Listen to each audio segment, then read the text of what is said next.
Haleluya!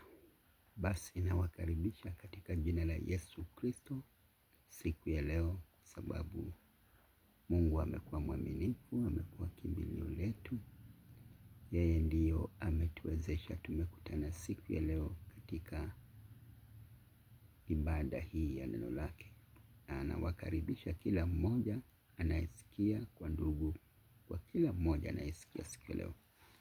Kwa hivyo niko na neno ambalo siku ya leo tutajifunza kuhusu Yesu Kristo ni nani. Yesu Kristo ni nani? Who is Jesus Christ?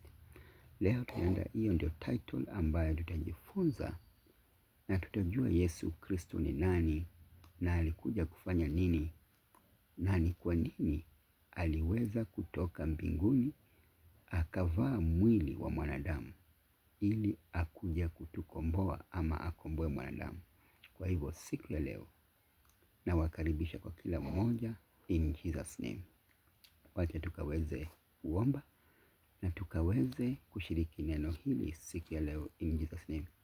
Baba, katika jina la Yesu Kristo tunakutukuza kwa sababu ya Mungu ibada hii Baba, tunataka kujifunza Yesu wewe ni nani? Yesu wewe ni ulitoka wapi? Na ndio maana tunawalika Roho wako akatufundishe na akatuelekeze ili tukaweze kujua ya kwamba unastahili.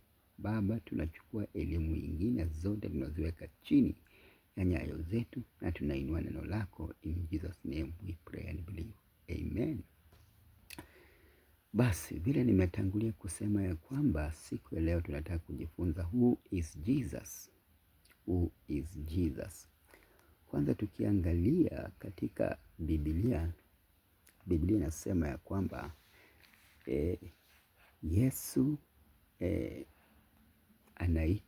alikuwa na majina ambayo ni majina yake ambayo aliweza kuitwa na baba yake ambaye ni Mungu. Kwa hivyo Yesu aliitwa yeye ni mkombozi. Yeye ni mkombozi. Jesus means the one who saves. Yeye anayekuja kuokoa. Yesu jina lake linamaanisha yeye ambaye anakuja kuokoa. Jesus means the one who saves. Kwa hivyo jina Yesu ni la kuokoa. Alikuja kuokoa hapa duniani na alikuja kuokoa roho za wanadamu. Alikuja kuokoa mwanadamu aliyekuwa amekataliwa. Alikuwa mbali na Mungu. Alikuwa amekataliwa mbali na Mungu kwa sababu ya kutotii kwake, lakini sasa akaturejesha. Kwa hivyo jina Yesu ni kumaanisha ya kwamba ni ya kuokoa. Kwa Kigiriki inamaanisha ya kwamba ni Messiah. Christ in Greek means Messiah. Kwa Kigiriki ni Messiah, na kwa Hibrania ni yule ambaye ni mpakwa mafuta. Kwa Kiebrania in Hebrew means the anointed one. Ni mpakwa mafuta kwa Kiebrania. Kwa hivyo Yesu ako na majina. Kwa Kiebrania ni mpakwa mafuta, kwa Kigiriki ni Messiah. Kwa hivyo yote inakuja, or God has anointed for service. Mungu alimchagua yeye kuwa aje aongoze mwanadamu. Ni kwa sababu ni yeye Mungu alimchagua na akampaka mafuta yake. Ndio maana anaitwa the anointed. Anointed, mpakwa mafuta. Kila mahali kuna viongozi. Hata kwa wana wa Israeli kulikuwa na viongozi kama wakina Musa ambao Mungu alikuwa amewatenga Musa ili aweze kuleta shida za wana wa Israeli mbele za Mungu. Kwa hivyo Mungu alimteua Musa vile ambavyo alikuwa ameteua Walawi, maana Musa alikuwa Mlawi. Ndiposa Mungu akamteua ili akaweze kuongoza wana wa Israeli, ama akaweze kuleta malalamiko ya wana wa Israeli mbele za Mungu. Na siku ya leo tunaona ya kwamba Mungu akamteua Yesu Kristo aje hapa duniani, na Yesu mwenyewe ndiye anapeleka mashtaka yetu mbele ya Mungu, na anasema hawa watu mimi nilikufa msalabani na nikaweza kumwaga damu kwa ajili yao. Kwa hivyo hatuyuko tena na mashtaka. Yesu ameshafanya nini? Ameshaiweka pale msalabani. And that's why Mungu alimteua kwa ajili ya hiyo kazi. Kwa hivyo alimteua ndio sisi tukikuja mbele za Mungu tusikuje tu mbele ati tunaita Baba ama Mungu. Tunakuja mbele za Mungu kwa jina la Yesu Kristo. Bila kutaja jina la Yesu Kristo hatuwezi samehewa. Bila kumention jina la Yesu Kristo hatuwezi okolewa. That's why Mungu alimteua vile aliteua Moses kwa kuongoza watu wa Israeli. And that's why anaitwa the anointed one, or the one God has anointed for service. Kwa hivyo yeye ndiye amepeleka ibada yetu ndani, amepeleka ibada zetu ama dhambi zetu mbele za Bwana. Ni kwa sababu tulipokuwa tunaenda mbele za Bwana, tulikuwa tunaenda na mbuzi na wanyama, tunamwaga damu. Lakini kwa sababu ya mwana wa Mungu alipomtuma hapa akakufa kwa ajili yetu, sasa damu yake ndio inaongea kwa niaba ya mwanadamu. That's why anaitwa the anointed one, or the one God has anointed for service. Kwa hivyo hiyo ndio majina yake. Na Isaya aliweza kuprofesai. Isaya aliprofesai, alitabiri haya maneno akasema, he prophesied as the who will bear the sin and sorrow in the people. Ukisoma Isaya 53, ukisoma Isaya 53 verse 1, neno linasema ya kwamba ni nani aliyesadiki habari tuliyoileta? Ni mkono wa Bwana ameufunulia nani? Maana alikuwa mbele zake kama mche mwororo na kama mzizi katika nchi kavu. Yeye hana umbo wala uzuri, na tumuonapo hana uzuri hata tumtamani. Alidharauliwa na kustahiliwa, kukataliwa na watu, mtu wa huzuni nyingi, ajuaye sikitiko, na kama mtu ambaye watu humficha nyuso zao. Alidharauliwa wala hakumhesabu kuwa kitu. Hakika ameyachukua masikitiko yetu, amejitwika huzuni yetu. Lakini tulimdhania ya kuwa amepigwa na Mungu na kuteswa. Bali alijeruhiwa kwa makosa yetu, alichubuliwa kwa maovu yetu. Adhabu ya amani yetu ilikuwa juu yake, na kwa kupigwa kwake sisi tumepona. Ukisoma hiyo maandiko Isaiah chapter 53 to 12, ya kwamba Isaiah aliweza kutabiri kuhusu Yesu Kristo.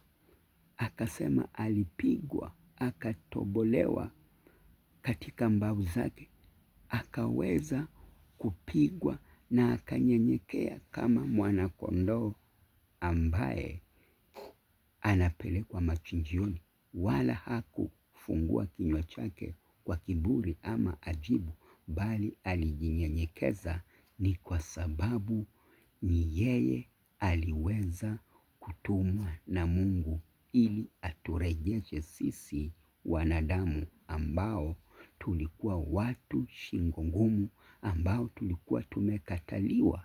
Sasa aliturejesha kupitia damu yake, maana kupitia damu, hapo ndio mwanadamu alikuwa anapeleka damu ya mnyama, damu ya kila mnyama ili asamehewe, na anaposamehewa na hiyo mnyama, hiyo dhambi, hiyo mnyama ilikuwa inamsimamia dhambi zake kwa mwaka mmoja. Alafu baada ya mwaka anapeleka mnyama mwingine. Lakini damu ya Yesu alipoimwaga, alipoteswa, alipodungwa mikuki, maana Isaya anasema kwa mapigo yake sisi tumepata kupona, verse 5. Kwa hivyo kwa mapigo yake sisi tumekombolewa, na sisi tumekuwa wana wa Mungu. Hatuitwi tena watu wa Mungu, maana kitambo tulikuwa tunaitwa watu wa Mungu, na watu wa Mungu ni wale ambao walikuwa shingo ngumu, wale ambao hawakuwa wanataka kusikia sauti ya Mungu, hawakutaka kuabudu Mungu ambaye aliwatoa Misri, hawakutaka kufuata Mungu ambaye alipasua bahari. That's why hawakufika katika nchi ambayo Mungu alikuwa amewaidia. Ni kwa sababu walikuwa ni watu wa Mungu ambao ni watu wa shingo ngumu. Kwa hivyo Yesu alipokuja, Isaya anatabiri katika Isaya chapter 9 verse 6, mtoto atazaliwa, ataitwa mshauri wa ajabu, Mungu mwenye nguvu, Baba wa milele, mfalme wa amani. Sikia hayo sasa, ataitwa mshauri wa ajabu. That is Isaiah chapter 9 verse 6. Mshauri wa ajabu, Mungu mwenye nguvu, Baba wa milele, mfalme wa amani. Kwa hivyo alituletea sisi tukaweze kushauriana na Baba kupitia damu yake. Kwa hivyo tunaweza ongea na Baba kupitia jina la Yesu. Tunaweza shauriana na Baba kupitia damu ya Yesu, sio damu ya wanyama.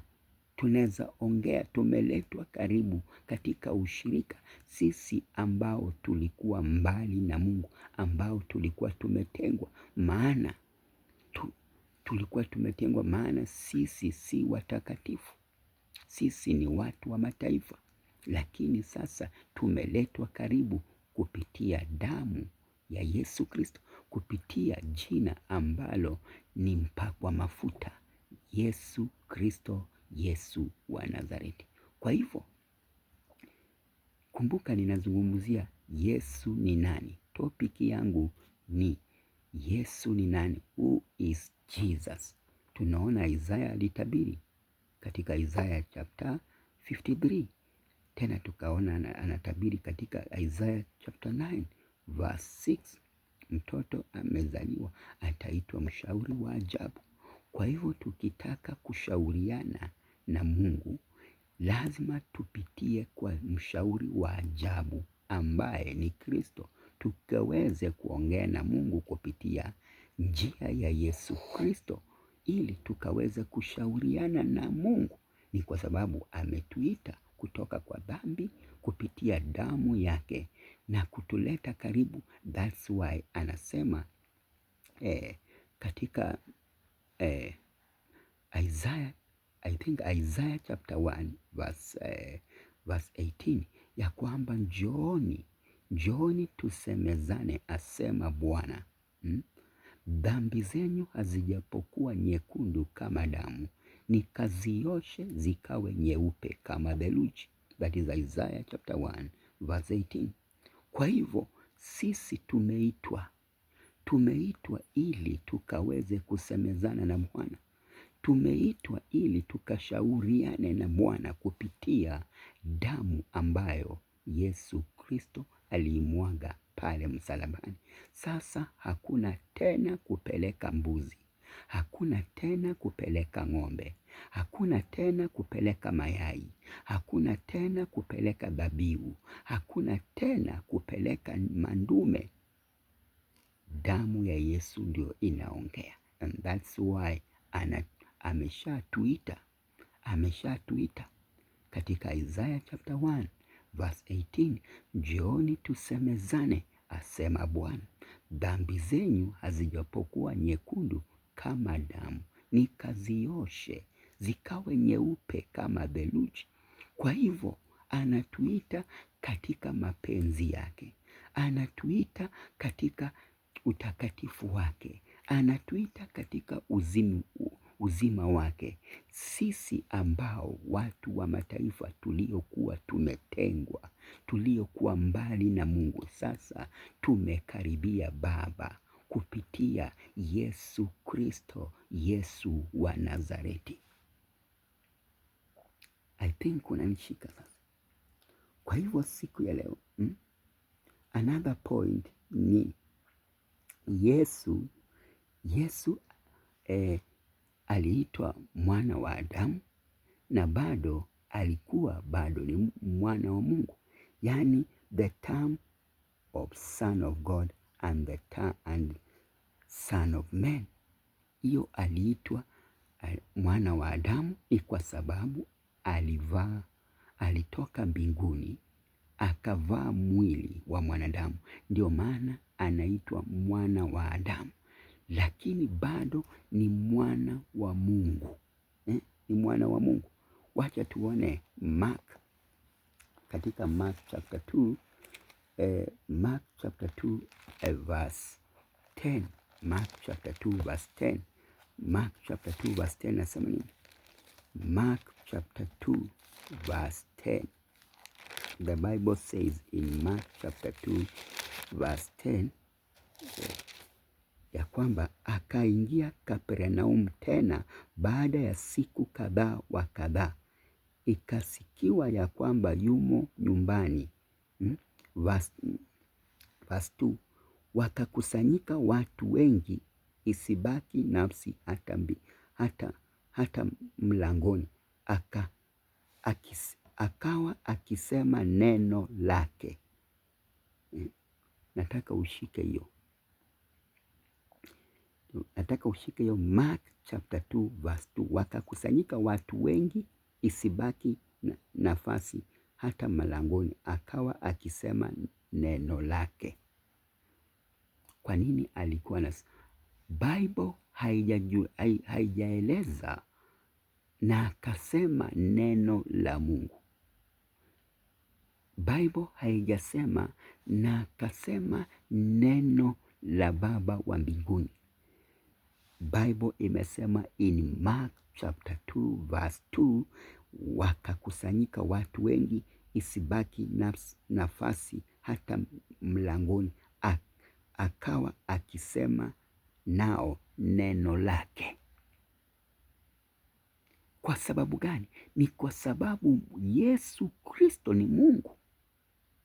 Ni Mungu, alikuwa Mungu 100% mwanadamu.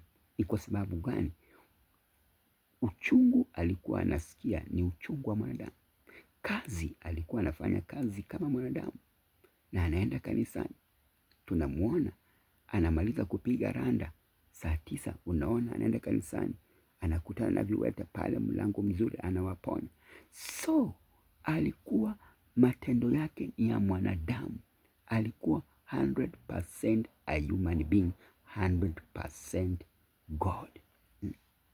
So hapa in Mark chapter 2 verse 2, alikuwa anawaambia neno lake. Ni kwa sababu ako na authority, alikuwa na authority ya mwanadamu, ya kusamea mwanadamu hapa duniani. Ni kwa sababu alishuka, alitoka mbinguni ili akuje awe na mamlaka hapa duniani kwa ajili ya wanadamu.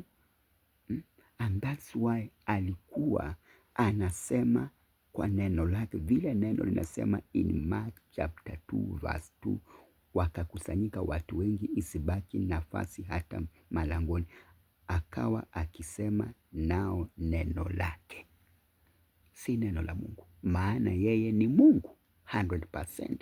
Yeye ni Mungu. Vile Isaya ametabiri mahali pale katika Isaya chapter 9 verse 6 ya kwamba amezaliwa mtoto, ataitwa mshauri wa ajabu, Mungu mwenye nguvu, Baba wa milele, mfalme wa amani. Kwa hivyo yeye ni Baba, yeye ni Baba wa amani.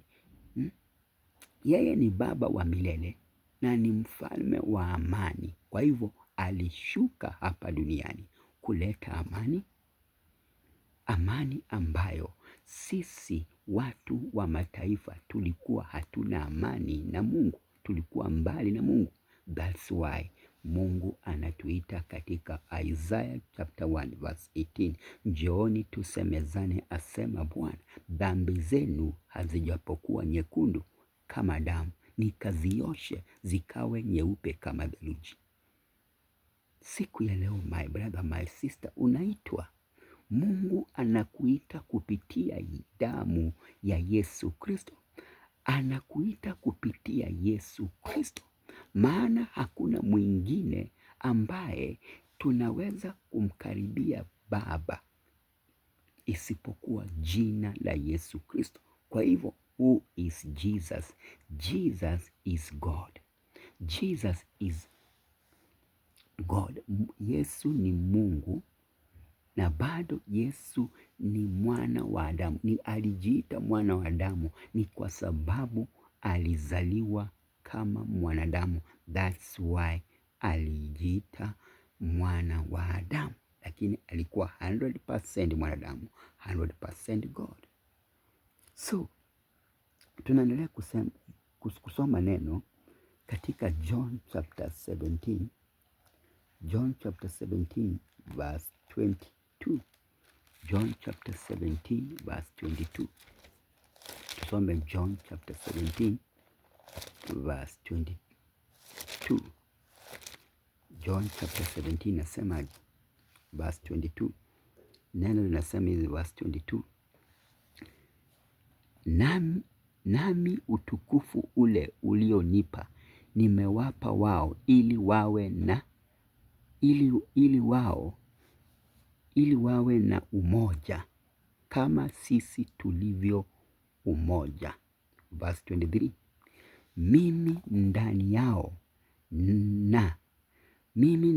nawe ndani yangu, ili wawe wamekamilika katika umoja, ili ulimwengu ujue ya kuwa ndiwe uliyenituma, ukawapenda wao kama ulivyonipenda mimi. Huyu ni Yesu Kristo. Anaombea wanafunzi, na hakuombea wanafunzi tu, aliombea watu wote wale ambao watakuja baada ya wanafunzi. Na unaona hapa anaomba, anasema alipokuwa anaenda mbinguni. Hiyo ndio maombi Yesu aliomba. Anasema nami utukufu ule ulionipa nawapa wao.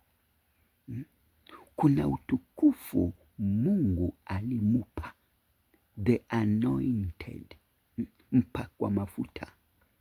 Na sasa hiyo utukufu ya mpakwa mafuta, mtu yeyote ambaye ameokoka, amekiri Yesu Kristo ndani ya moyo wake ya kwamba ni Mwokozi, ndani ya moyo wake, ndani ya maisha yake, na kutembea katika njia zake na kufanya mapenzi yake, mtu huyo ni mtu ambaye si mtu tena, ni anointed.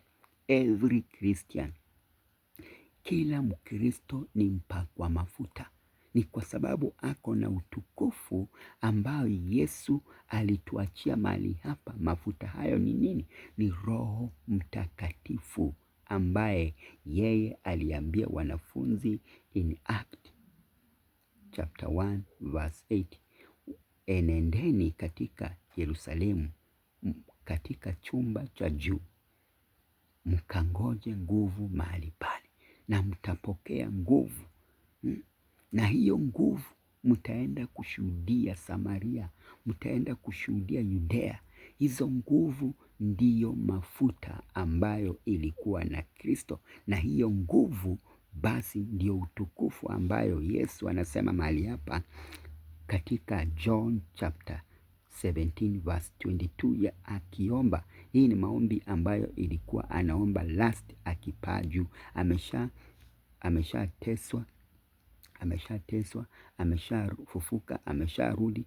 Sasa hii ni maombi ambayo alikutana na wanafunzi akiwaambia, akawaombea, nami na utukufu katika John 17:22, nami utukufu ule ulionipa na wapa wao, ili wawe na umoja kama sisi tulivyo na umoja.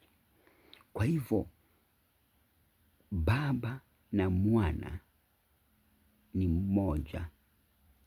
Baba na Mwana ni mmoja. Hakuna maana Baba na Mwana walikuwa wanakaa na umoja na Roho Mtakatifu. That's why ukisoma in Genesis chapter 1 verse 26, Mungu anasema ya kwamba na wacha tumfanye mwanadamu kwa mfano wetu. Alikuwa anaongea na nani basi mahali pale? Maana alikuwa mahali pale Mwana na Roho Mtakatifu alikuwa mahali pale. Kwa hivyo alikuwa anawaongelesha, anasema na wacha tumfanye mwanadamu kwa mfano wetu. Mungu alipokuwa hakusema ya kwamba mimi namfanya mwanadamu, hapana. Alisema wacha tukamfanye mwanadamu kwa mfano wetu. Kwa hivyo ni Mwana alikuwa hapo from the beginning, na Roho Mtakatifu alikuwa mahali pale. Maana ukisoma Genesis chapter 1 inasema kabla ulimwengu haujaumbwa, Roho Mtakatifu alikuwa anakaa juu ya bahari. Kwa hivyo Mungu akisema na wacha in Genesis chapter 1:26, na wacha tumfanye mwanadamu kwa mfano wetu, Yesu alikuwa mahali pale, Roho Mtakatifu alikuwa mahali pale, kwa sababu alikuwa anawaongelesha. That's why anasema ya kwamba na wawe na umoja kama sisi tulivyo na umoja. Kwa hivyo walikuwa na umoja, walikuwa na umoja, walikuwa Baba, Mwana na Roho Mtakatifu. Na sasa ndio maana Yesu anapaa mbinguni, anasema nitawaachia msaidizi. Msaidizi huyu ambaye ni Roho wa Mungu, ambaye ni Roho Mtakatifu, ambaye ni Roho wake. Maana yeye ndio Roho Mtakatifu, hashuhudiangi mtu mwingine. Roho Mtakatifu anashuhudianga kiti cha enzi. Roho Mtakatifu anashuhudianga kuhusu Yesu peke yake. Hashuhudiangi maprado, hashuhudiangi vitu za hapa duniani, hashuhudiangi utaolewa siku gani, hashuhudiangi ya kwamba utabarikiwa siku gani. Roho Mtakatifu anashuhudianga tu, ile kitu anaongeanga ni kukemea dhambi na kushuhudia kuhusu Yesu Kristo na kiti chake cha enzi. Hata ukisoma mahali pale katika Revelation chapter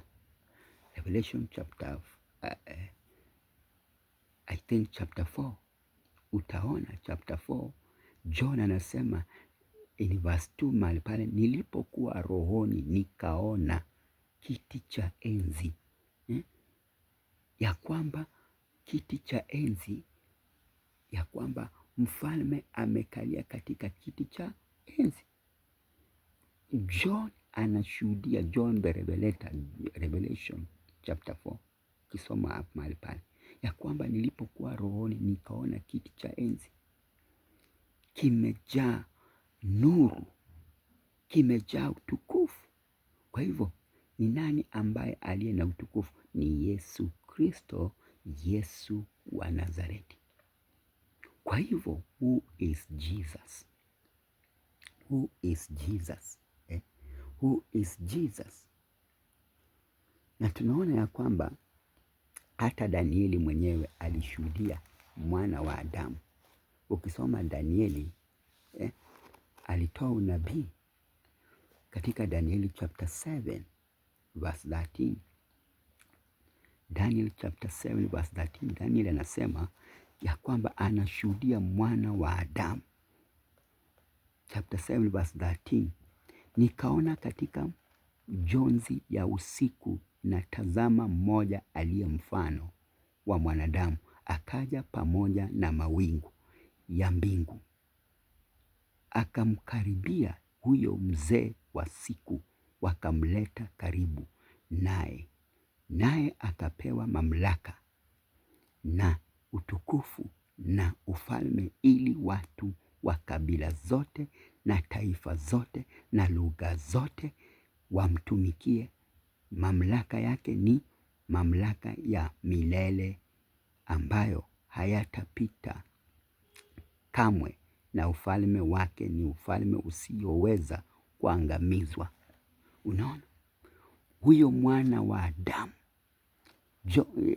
Daniel anasema nikaona katika njozi usiku, tazama mmoja aliye mfano wa mwanadamu akaja pamoja na mawingu mbinguni, akamkaribia huyo mzee wa siku.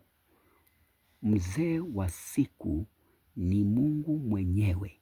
Akamkaribia, alipomkaribia akapewa mamlaka, ili kila viumbe vyote vya chini na vya juu akaweze kutawala. Ni nani huyo? Ni Yesu Kristo. Ni kwa sababu alikuwa mbinguni, akashuka mahali hapa, akatekeleza vile alitaka sisi wanadamu tumkaribie Mungu, ili tujue Mungu, ili tujue njia, ili tumrudie kupitia jina lake, ama kupitia damu aliyomwaga msalabani, ili tuwe na ushirika na Mungu, ili tuwe na utukufu wake, ili tuwe na mafuta yake.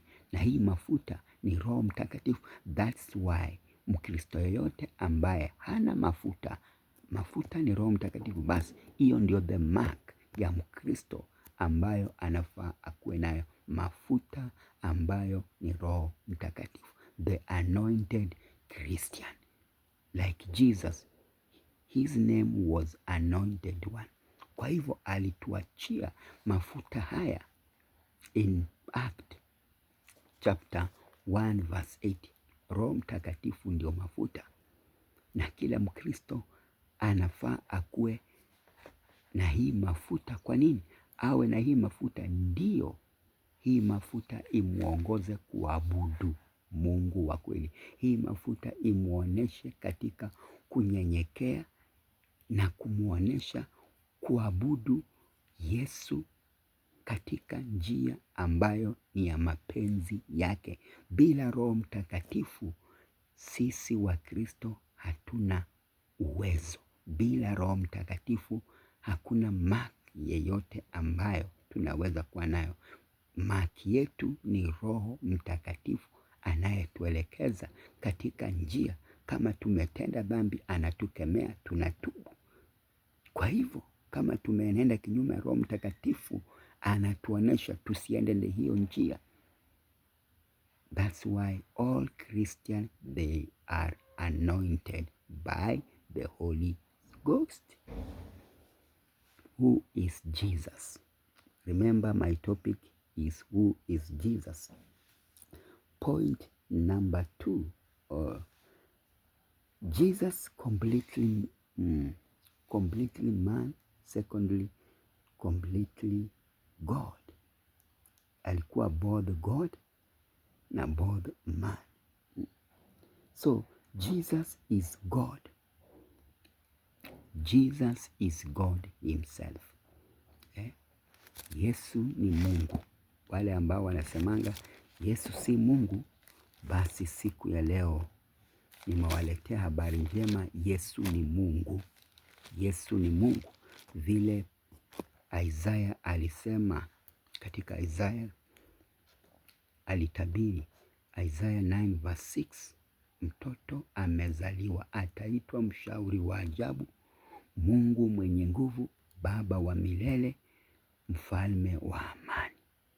Na sasa Mungu in John, na John anatuambia hivi in John chapter 1 verse 1, in the beginning there was a word, and the word was with God, and the word was God. Hapo mwanzo kulikuwako na neno, naye neno alikuwako kwa Mungu, naye neno alikuwa Mungu.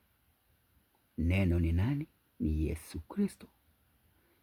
Hapo mwanzo kulikuwako na neno, kwa hivyo alikuwako.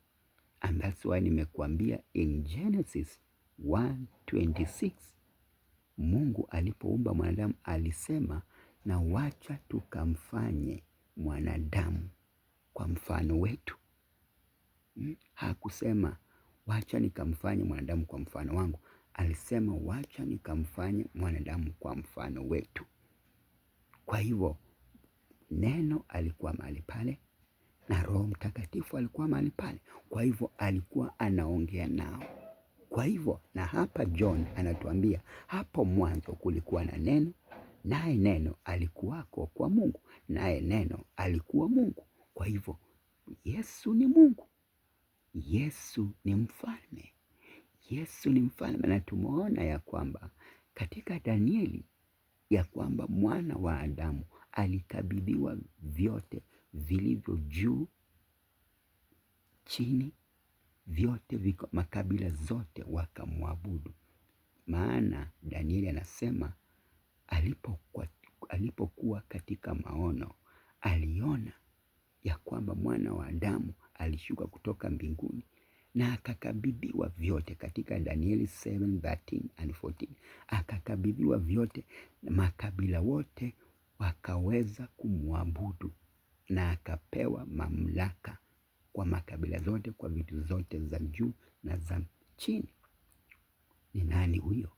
Yesu Kristo, Yesu wa Nazareti. Kwa hivyo Jesus is God, vile tumesoma in John chapter 1 verse 1 and verse 2 inasema, verse 2 inasema huyo mwanzo alikuwako kwa Mungu. Huyo mwanzo alikuwako kwa Mungu, alikuwa mahali pale in the beginning, alikuwa na Baba hapo. Kwa hivyo yeye ni Mungu, yeye ni Mungu. That's why Yesu, ukisoma John chapter 8, Yesu anaambia Mafarisayo waliokuwa wanapinga huduma yake ya kwamba mimi ni wa juu, mimi si wa hapa duniani. Maana mungenijua mimi, mungemjua na Baba pia, lakini kwa sababu hamjanijua mimi, basi hata Baba hamumjui. Hivyo ndio Yesu aliwaambia hawa Mafarisayo in John chapter 8. Kwa hivyo Yesu ni Mungu. John 17 verse 1. John 17 verse 1. John 17 verse 1, neno linasema hivi katika John 17 verse 1. Maneno hayo alisema Yesu, akainua macho yake kuelekea mbinguni, akasema, Baba, sasa imekwisha kufika, mtukuze mwana, ili mwana wako naye atukuzwe na wewe. Kama vile alivyompa mamlaka juu ya wote wenye mwili, ili kwamba wote uliompa awape uzima wa milele. Kwa hivyo huyu ni Yesu anaomba Mungu wakati anapaa juu, anasema sasa, Baba, jitukuze, maana ulinipa mamlaka juu ya watu wenye mwili, ili kwamba wote ulionipa uwape uzima wa milele. Na uzima wa milele ndio huu, wa kujua wewe Mungu wa pekee wa kweli, na Yesu Kristo uliyemtuma. Mimi nimekutukuza duniani, hali nimeimaliza kazi ile ulionipa, nimeifanya, na sasa Baba, unitukuze mimi pamoja nawe kwa utukufu ule niliokuwa nao pamoja nawe kabla ulimwengu kuwako. Kumbuka Genesis chapter 1 verse 26. Yesu anamkumbusha Baba. In verse 5, sasa Baba, unitukuze mimi pamoja nawe kwa utukufu ule niliokuwa nao pamoja nawe kabla ya ulimwengu kuwako. Kwa hivyo Yesu alikuwa kabla ya ulimwengu kuwako. Yesu alikuwa kabla vitu havijaumbika hapa duniani. Kwa hivyo, who is Jesus? Who is Jesus? Jesus is God. Jesus is God. So, another point, he was involved in the creation of the world. Mungu alimwezesha, yaani wakati ulimwengu ulikuwa unaumbwa, alikuwa mahali pale. Alikuwa mahali pale ulimwengu ukiumbwa. Ukisoma John chapter 1 verse 3, ulimwengu ukiumbwa yeye alikuwa hapo. John chapter 1 verse 3 inasema, vyote vilifanyika kwa huyo, wala pasipo yeye hakikufanyika chochote kilichofanyika. Kwa hivyo vitu vyote vilifanyika kwa huyo Yesu Kristo. Vitu vyote vilifanyikwa kwa Yesu Kristo wa Nazareti. Hata ukisoma Wakolosai chapter 1 verse 16 to 17, ukisoma Hebrew 1 verse 2, utaona ya kwamba neno linaongea the same. Another point, God was in Jesus and Jesus was in God. Mungu alikuwa ndani ya Kristo na Kristo na Yesu alikuwa ndani ya Mungu. That is John 14 verse 10. John 14 verse 10. Ya kwamba God was in Jesus and Jesus was in God. Mungu alikuwa ndani ya Kristo na Kristo alikuwa ndani ya Mungu. Na Yohana 14 mstari wa 10 nasema, Yohana 14 mstari wa 10 inasema hivi, usadiki ya kwamba mimi ni ndani ya Baba na Baba yu ndani yangu? Haya maneno nawaambia mimi siyasemi kwa shauri langu, lakini Baba akae ndani yangu huzifanya kazi zake. Kwa hivyo Yesu anasema hapa in John 14 verse 10 ya kwamba husadiki ya kwamba mimi ni ndani ya Baba na Baba ndani yangu. Hayo maneno niwaambiayo mimi siyasemi kwa shauri langu, lakini Baba akae ndani yangu huzifanya kazi zake. Kwa hivyo Yesu anaambia hapa watu, anahubiri, anaambia Filipo.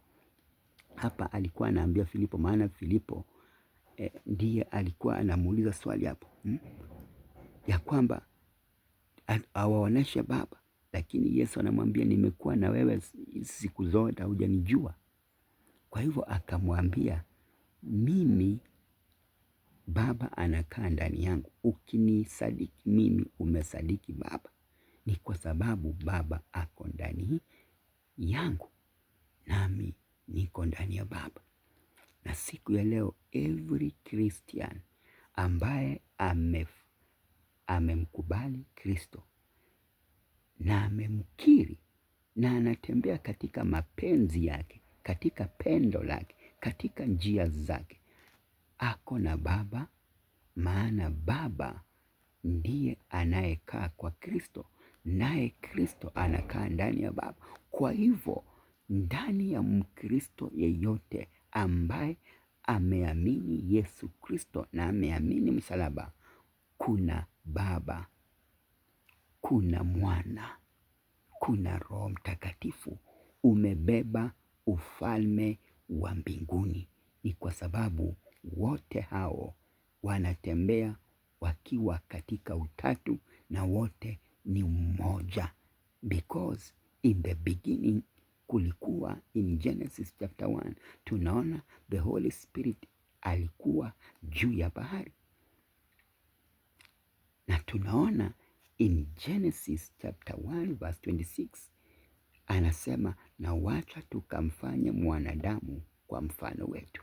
Kwa hivyo saa hii Mkristo yeyote anayesikia amebeba ufalme wa juu, amebeba utukufu ambayo ni mafuta ya juu, amebeba mafuta ambayo Bwana yetu ama Mungu wetu Yesu Kristo, ambaye ni Mungu wa kweli, ambaye ni mshauri wetu, ambaye ni mfalme wetu, ambaye yeye Isaya anatabiri katika Isaya chapter 9 verse 6, mtoto amezaliwa, ataitwa mshauri wa ajabu, Mungu mwenye nguvu, Baba wa milele, mfalme wa amani. Kwa hivyo Mkristo yeyote ameamini Yesu Kristo kwa damu yake, kwa msalaba wake, basi amebeba ufalme. Mkristo yote umebeba ufalme wa juu, umebeba ufalme wa juu. That's why siku ya leo nina ubiri ama point yangu ama topic yangu siku ya leo kwa Mkristo, who is Jesus?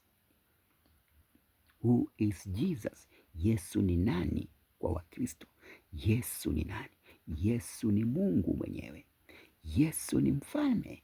Yesu ni mshauri wa ajabu.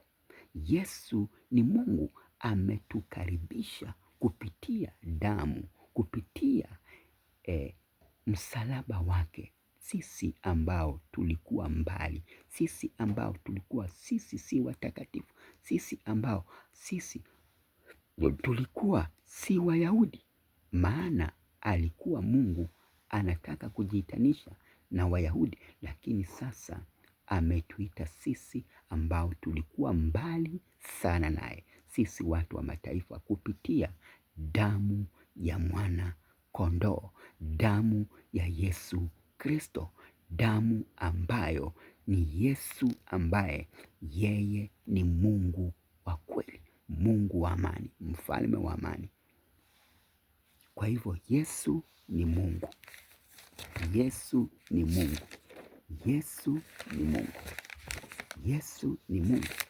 Tunamalizia Jesus. Jesus is called the one and the only Son, or the firstborn of God. Yesu aliitwa mtoto wa kipekee, mzaliwa wa kwanza wa Mungu. Hiyo unasoma katika Wakolosai. Wakolosai 1:15. Wakolosai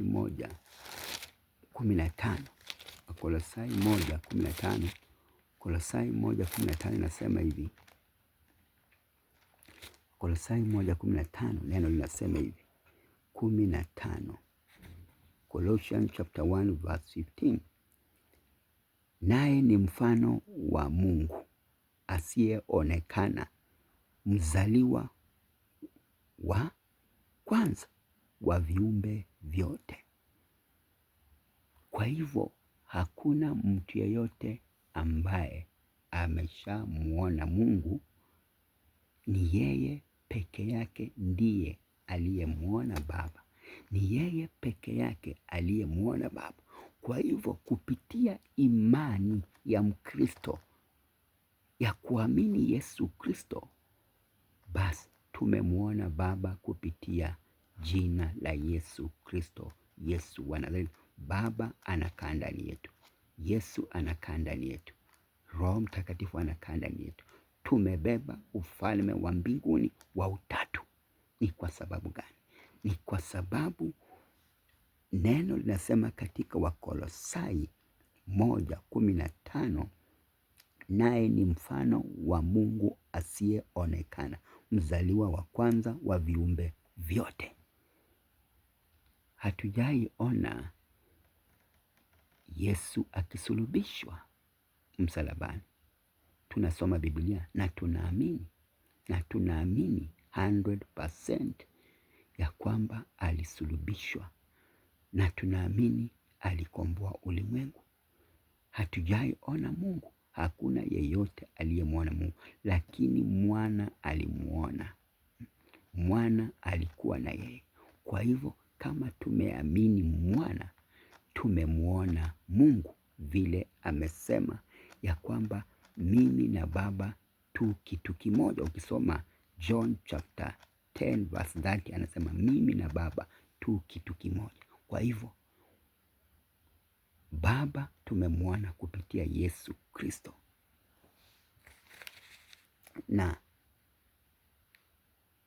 yeye, neno linasema katika John chapter 16, John 3:16, John 3:16, John 3:16, John 3:16, John 3:16 inasema hivi.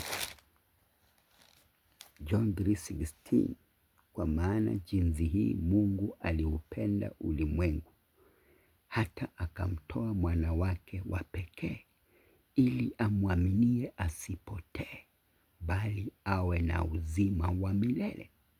Verse 17 inasema, basi Mungu hakumtuma mwana ulimwenguni kuhukumu ulimwengu, bali ulimwengu uokolewe na yeye.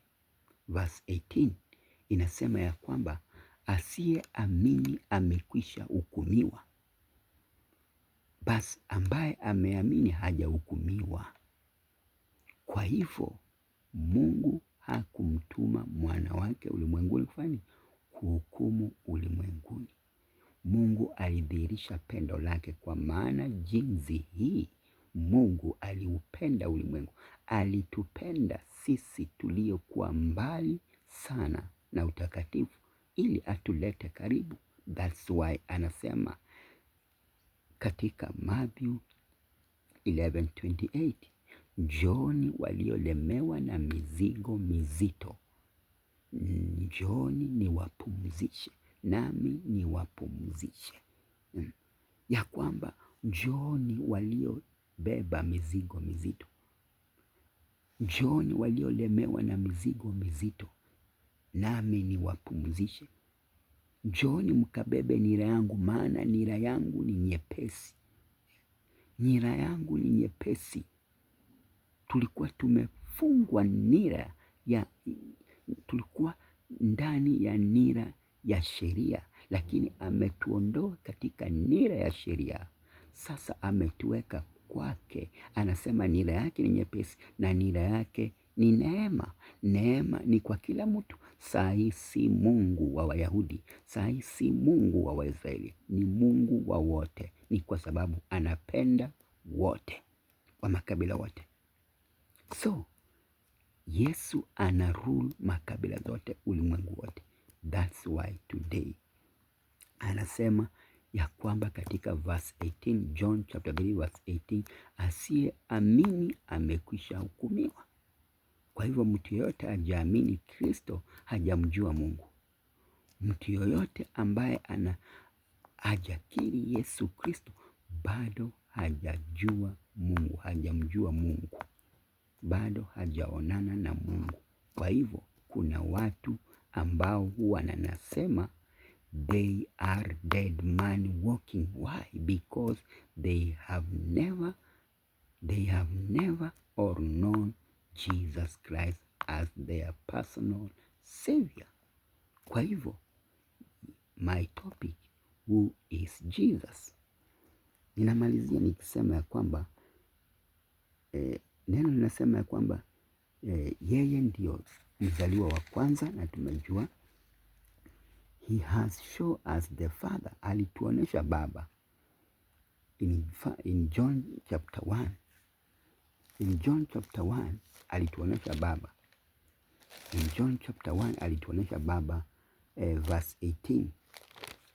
Yesu neno nasema kwamba verse 18, John chapter 1 verse 18.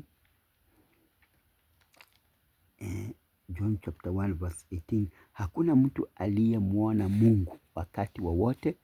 Mungu mwana pekee aliye katika kifua cha Baba, huyo ndiye aliyemfunua. Vile nimetangulia kusema, hakuna aliyemwona Mungu. Na John chapter 1 verse 18 nasema ni mwana pekee yake aliyefunuliwa. Kwa hivyo yeyote amemkubali mwana, basi amemwona Mungu. Kwa hivyo he showed us the Father. Alituonesha Baba, na Baba ni yeye, na maana yeye na Baba ni kitu moja.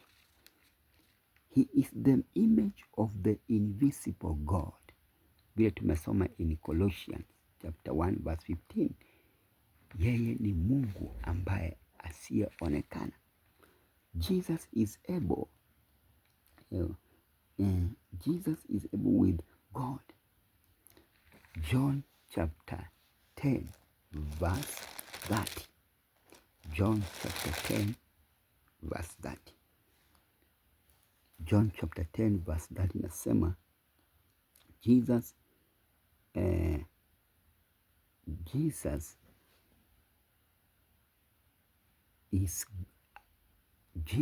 and God are the same.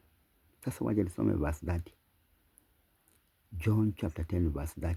Mimi na Baba tu umoja. Me and Father we are one. Kwa hivyo yeyote ambaye amekiri Kristo, basi amemwona Mungu. They are equal. Philippians chapter 2. Mungu na Yesu Kristo wako the same, yani wako na umoja. They are equal. Philippians, waje tusome Philippians chapter 2 verse 6. Philippians chapter 2 verse 6. They are equal. They are equal. Philippians chapter 2 verse 6. Ambaye yeye mwanzo alikuwa yuna namna ya Mungu, naye hakuona kule kuwa sawa na Mungu kuwa ni kitu cha kushikamana nacho. Ambaye yeye mwanzo alikuwa yuna namna ya Mungu, naye hakuona kule kuwa sawa na Mungu kuwa ni kitu cha kushikamana nacho. Alikuwa Mungu, lakini akaacha utukufu wake wote na kiti chake cha enzi, akashuka hapa duniani ateswe kwa ajili yako na mimi, dada yako na mimi, ndugu, ili akomboe kanisa, ili aokoe kanisa, ili arejeshe kanisa. Maana kanisa sio jengo ambalo tunaendanga. Hilo ni jengo. Kanisa ni mimi na wewe my brother. Kanisa ni mimi na wewe my sister. Ili turejee, aliturejesha kupitia mwanawe. Kwa hivyo Mungu na Yesu Kristo wote walikuwa sawa. They are equal, vile tumesoma in Philippians chapter 2 verse 6. Basi ninamalizia nikisema Jesus declared to be God. Jesus declared to be God. Jesus declared to be God. In Romans chapter 1, chapter 9, Jesus declared to be God. Wacha tusome Romans tukimalizia chapter 9 verse 5. Neno linasema hivi, ambao mababu ni wao, na katika hao alitoka Kristo kwa jinsi ya mwili, ndiye aliye juu ya mambo yote, Mungu mwenye kuhimidiwa milele. Amina.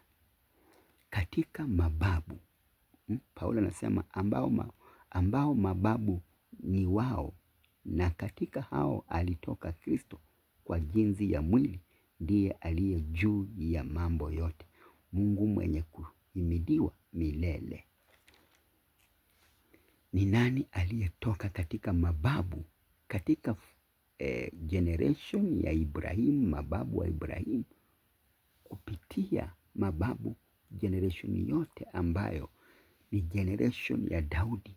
Basi kunasemekana, Paulo anasema ya kwamba kukatoka nini? Kukatoka, that is Romans chapter 9 verse 5, ambao mababu ni wao, na katika hao alitoka Kristo kwa jinsi ya mwili, ndiye aliye juu ya mambo yote, Mungu mwenye kuhimidiwa milele. Alitoka Kristo, Mungu mwenye kuhimidiwa milele. Kwa hivyo Yesu, who is Jesus, is God. Jesus is God. In John 1:1, in the beginning there was the Word, and the Word was with God, and the Word was God. Hata tukisoma Hebrew chapter 1, Hebrew chapter 1 verse 8, neno linasema hivi, chapter 1 verse 8, Hebrew chapter 1 verse 8, neno linasema, lakini kwa habari za mwana asema, kiti chako cha enzi Mungu ni cha milele na milele, na fimbo ya ufalme wako ni fimbo ya adili. Lakini kwa habari ya mwana asema, kiti chako cha enzi Mungu ni cha milele na milele, na fimbo ya ufalme wako ni fimbo ya adili. Kwa hivyo kiti cha ufalme cha mwana ndicho Mungu alitoka katika kile kiti, akaweza kushuka hapa duniani. Hakujali ya kwamba ni nini, hakujali ya kwamba anakuja kwa umaskini, lakini kwa pendo lake akaacha utukufu wake ili akuje hapa duniani, avae mwili wa mwanadamu, azaliwe kama mwanadamu, afanye kazi kama mwanadamu, achoke kama mwanadamu, aongee kama mwanadamu, asikie uchungu kama mwanadamu, ili akomboe mwanadamu. Mwanadamu akaondoke kwa sheria, akaingie kwa neema kupitia damu yake pale msalabani. Kwa hivyo every Christian, kila Mkristo yote ni mpakwa mafuta, na Mkristo yote lazima akuwe na alama hii ya Roho Mtakatifu, ambaye Roho huyu tuliachiwa na Yesu Kristo in Acts chapter 1 verse 8, ya kwamba mtapokea nguvu. Na hizi nguvu basi ni gani? Ni nguvu za Roho Mtakatifu, ni nguvu za mpakwa mafuta. Kwa hivyo inafaa tutembee hapa duniani, hapa ulimwenguni, tukiwa na mafuta ya Kristo, maana alituachia mamlaka kupitia mafuta yake. Kwa hivyo sisi lazima tutembee vile alitembea hapa duniani, tueneze injili hapa duniani, tukae vile alikaa hapa duniani, tushinde ulimwengu vile alishinda hapa duniani. Alituonesha hiyo njia, na Mkristo yote kama hautashinda ulimwengu, basi haujamjua Baba, na hautamjua na hautamuona. Lakini ukikaa mahali hapa ukiwa na mafuta yake, ukiwa katika mapenzi yake, ama ukiwa katika njia zake, basi utamuona Baba.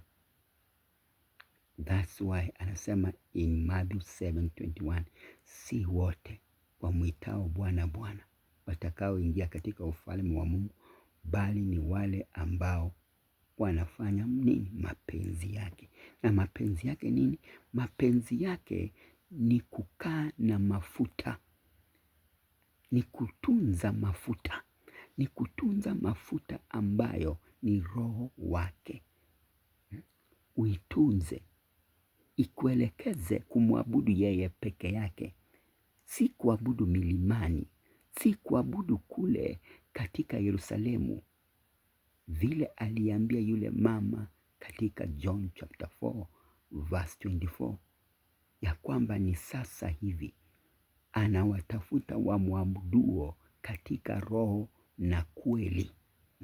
Anawatafuta, na sasa ameshawatafuta. Sasa ni jukumu lako wewe Mkristo kujua ya kwamba tumeokolewa na Kristo, tumeokolewa kutoka kwa sheria, tumekombolewa, hatuyuko tena chini ya laana. Maana tulikuwa chini ya laana ya sheria, maana sheria inaleta laana.